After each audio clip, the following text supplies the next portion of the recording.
Is the new Marvel Legends mini comic wave Miles Morales truly the ultimate Spider-Man? Or is it the ultimate letdown?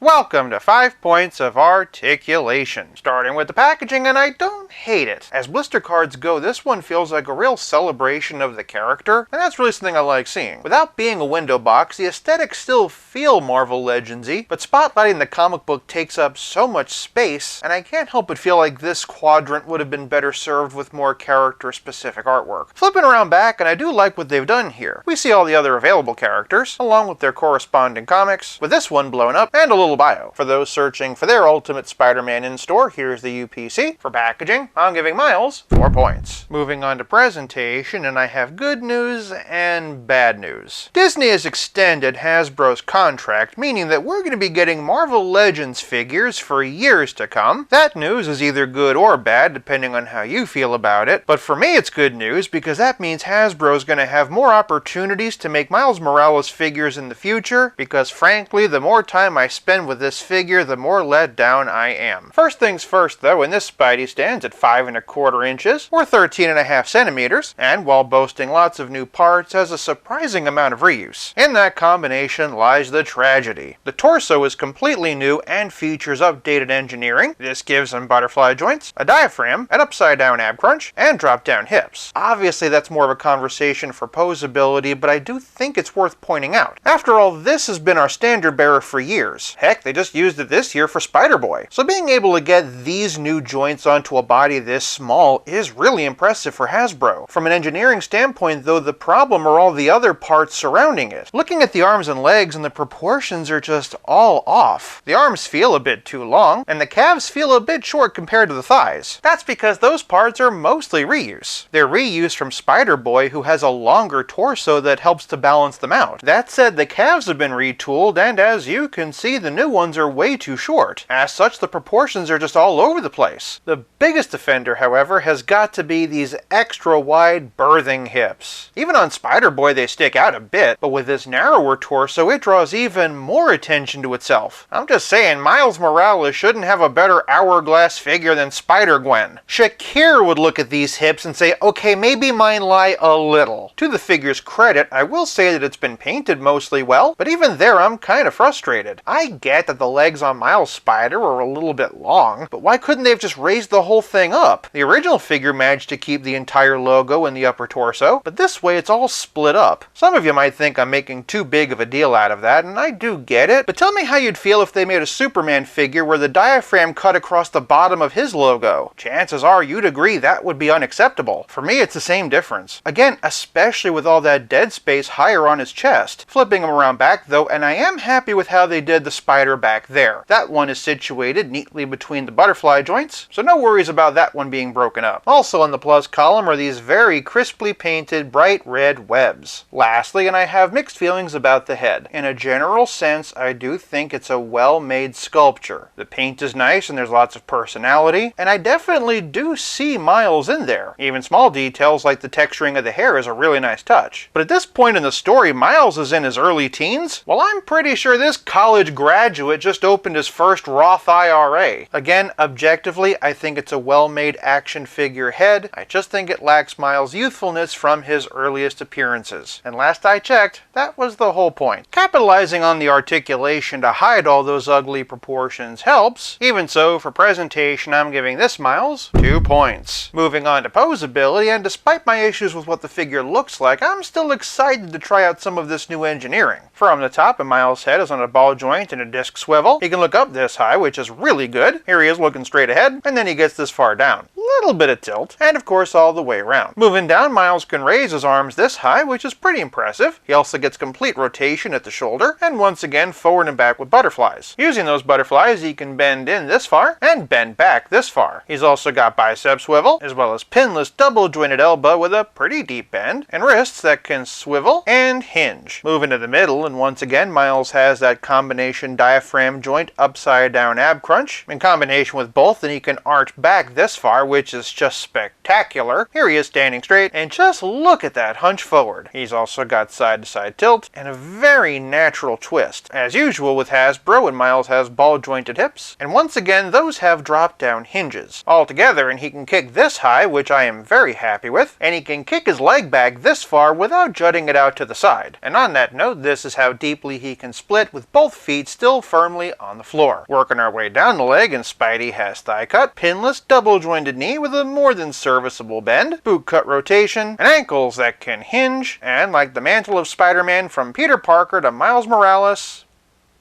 pivot. In terms of articulation, the only thing that could have made this figure better would have been toe joints. As is, though, for poseability, I'm still giving this Spider-Man 5 points. Moving on to playability, and in terms of accessories, once again I am feeling pretty mixed. Obviously, he has an alternate masked head. Once again, the webs are nice, but I can't help but wonder about these eyes. I will be the first to admit that I didn't become really interested in Miles Morales until the animated movie, so I never read the early comics. From everything I've Googled, larger eyes like these seem more appropriate, but if these narrow ones are, let me know in the comments. Also, and just getting this out of the way, the ball peg on the new figure is way too large compared to the others, so no head swaps unfortunately. In terms of hands, Miles comes preloaded with this wall crawler and this rock-on hand, though he does come with a regular thwippy, a fist, and an accessory holding hand. That's of course so he can hold the mini comic. It's just a plastic tile and doesn't open or anything, but I do think it's cool that they even sculpted the staples. Not only that, but the print job is very impressive, and on the back is a Marvel Legends logo. As well made as it doesn't really do it for me. Having him hold his own comic just feels like a cheesy library poster. Real heroes read. But I could see this being cool as a prop for figure photography or dioramas in general, and if they swapped out the logo for a QR code to the actual comic, I think that would have been really cool too. Mostly though, I just find myself distracted by the thought that the comic takes away from more character-specific accessories. Fortunately for Miles, playability is more than just accessories. It's also about how well your figure plays with others. Keeping it simple and starting with some other Miles, and here we have the original Space Venom Wave version. Next up is the basic version with more limited articulation, but for the best Miles in my collection, and here's the Armadillo Wave Gamerverse version. Next up is his more modern look. As for animated, and here's the Into the Spider-Verse Stiltman Wave version, last year's Into the Spider-Verse Wave blister card, and Across the Spider-Verse. For a peck of Peter Parker's, and here's Pizza Spidey, the Space Venom Wave Ultimate, the 2020 Retro Card version, and the 2022 Renew Your Vows version. Next up is the Amazing Friends 3-pack, which is based off the Amazing Fantasy 15 body. For the longest time, I just wanted a Miles on this, but seeing how well the proportions work for Peter, I am second-guessing that. Otherwise, and here's the Animated Series Vulture 2-pack version. To see how he scales with Maximum Spider-Man, however, you're just gonna have to come back for those videos. For just a couple of wild card slots though, and here's Spider-Gwen, and of course the Prowler. That said, and for a couple of ultimate villains, and here we have the Toy Biz version of Rhino, and the Toy Biz Ultimate Lizard with a giant pin sticking out of his side. For a relative scale comparison, and here's Miles with the Retro Card version of Pizza Spidey, as well as the Marvel Select Spectacular Spider-Man, and as always, here he is with Stealth Iron Man. In some ways, I feel like this one comes down to personal preference. I personally don't like the comic book gimmick, and feel that it takes away from what could have been more character-specific accessories. You might think it's the coolest thing ever though, and if so, more power to you. For me though, and for playability, I'm giving this Miles 4 points. This leaves us with nothing left to discuss but the price. I found my Miles at Walmart for $24.99. If you're looking for a classic Miles Morales, this is a much better value than any older figure you'll find on the aftermarket, but while this figure does have a lot going for it, in other ways I am pretty let down. Hopefully this video has helped you figure out if this is the ultimate Spider-Man for you. For me, and for price, I'm giving Miles Morales 4 points, averaging out to a still pretty okay 3.8 out of 5.